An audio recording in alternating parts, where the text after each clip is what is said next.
Hello there, guys, and welcome to the easiest and most purely profitable business plan in the world. Now, you might be wondering, well, how do you say that this is the easiest, most purely profitable business plan in the world? That's such a blunt statement to be made out there.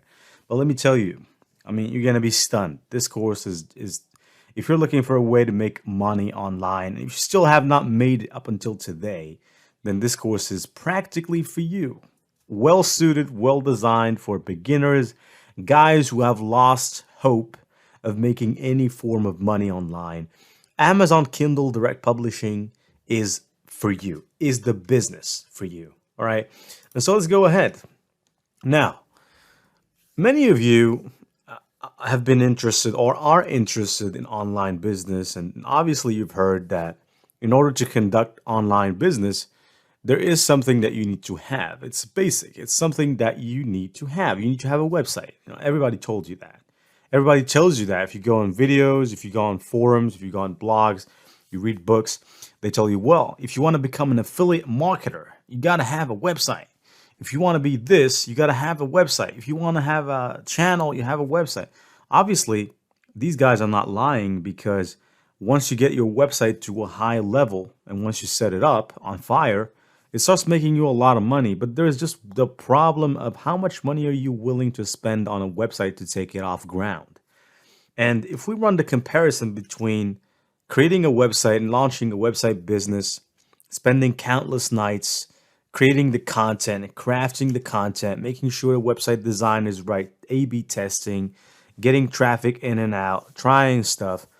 All of that is going to take you at least 5 years to figure out how to make money from a website. And I'm telling you this from experience because I thought that at the beginning when I started out, well, you just make a website. This was my thinking, or I'm sharing with you how I was thinking at the time.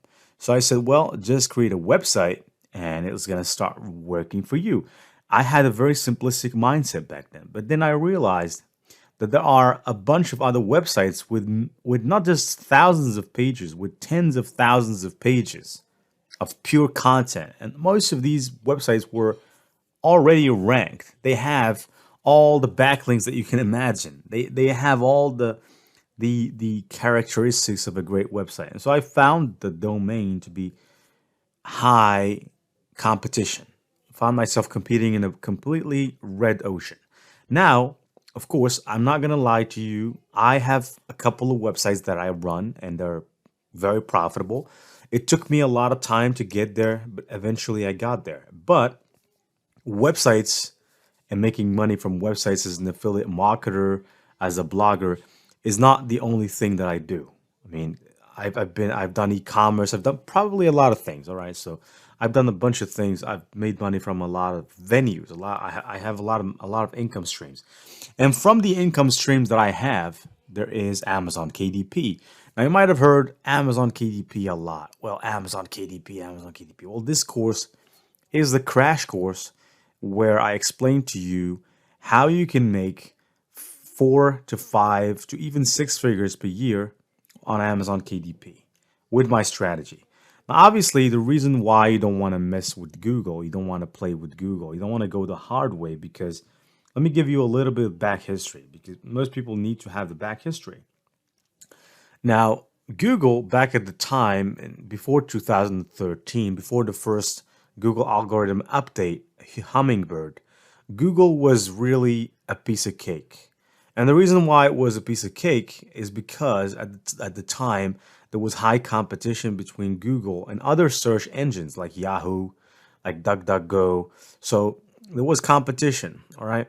And so Google, just like Facebook, did in 2010 and 2013, they made it easy for people. They made it easier for content creators to just create websites, just add any content you wanted to, as long as it gets the eyeballs. That's what they wanted. They wanted people to create as many websites as possible. They wanted as much content in there as possible. And they paid website owners generously for ads that they ran on their website. I mean, I remember practically me and some guys, we had these websites, these farm websites. We call them farm websites, and we had a bunch of websites, about 30 websites. All of these websites were created for a single purpose. We add content onto them, and all that content is about Forex. And then we create another website, and we link the content of those 30 websites to the that other website, and eventually the website with the most amount of links gets on page number 1 of Google, and you make a ton of money. It was like something like a $400 per day just from AdSense alone, AdSense revenue. And so you can imagine that was a lot of money, you know.